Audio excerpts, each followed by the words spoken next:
Hello everyone, আসসালামু আলাইকুম। সবার কি অবস্থা? কেমন আছেন?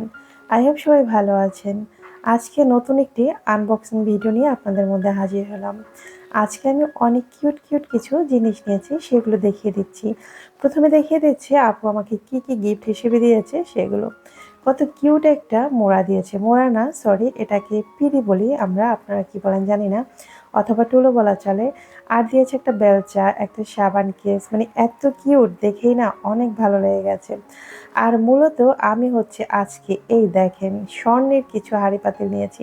স্বর্ণ বললেও কম বলা হবে। আমার কাছে কখনো গহনা পেলেও এতটা ভালো লাগে না যতটুকু ভালো লেগেছে আমার এই কিউট হাঁড়িগুলো দেখে। যত দেখছি ততই মুগ্ধ হয়ে তাকিয়ে থাকছি।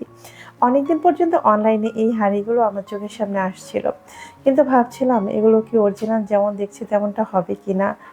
কারণ আমি অনলাইন থেকে কোনো কিছু কেনাকাটা করলেই তখনই না ঠকে যাই। তো যাই হোক, আমি ভরসা করে অর্ডারগুলো দিয়েই ফেলেছি, কিন্তু বিশ্বাস করেন এত কিউট হবে আমি চিন্তাও করতে পারিনি। আর অনেক বেশি হেভি। আমি জানি অনেক আপুদের কাছে এগুলো অলরেডি রয়েছে, তবে আমার কাছে অনেক বেশি ভালো লেগেছে। একটা কিউট চুলাও রয়েছে, এখানে ২টা হাঁড়ি আছে, একটা কলস আছে, একটা তাওয়া রয়েছে। সব মিলিয়ে জাস্ট ওয়াও। তো আমি আবার সেটা রান্নার জন্য প্রস্তুত করছিলাম। যদিও চুলার উপরে হাঁড়িগুলো না ঠিকভাবে বসে না। তার কারণ হাঁড়িগুলো প্রচুর ভারী। এই যে দেখেন কত সুন্দর একটি খুন্তি রয়েছে বা স্প্যাচুলা যেটাই বলেন না কেন, এত কিউট।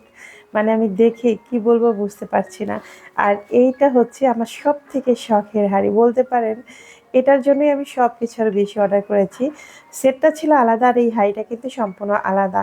এটা সম্পূর্ণ একটা ভাতের হাঁড়ি আর দেখতেও অনেক সুন্দর, একদম অরিজিনাল। আপু বলেছে এই এক পিস হাঁড়িই সে এনেছিল টেস্ট করার জন্য। তো ভাগ্যবশত সেই হাঁড়িটাই আমি নিয়ে নিয়েছি। বুঝেন তাহলে?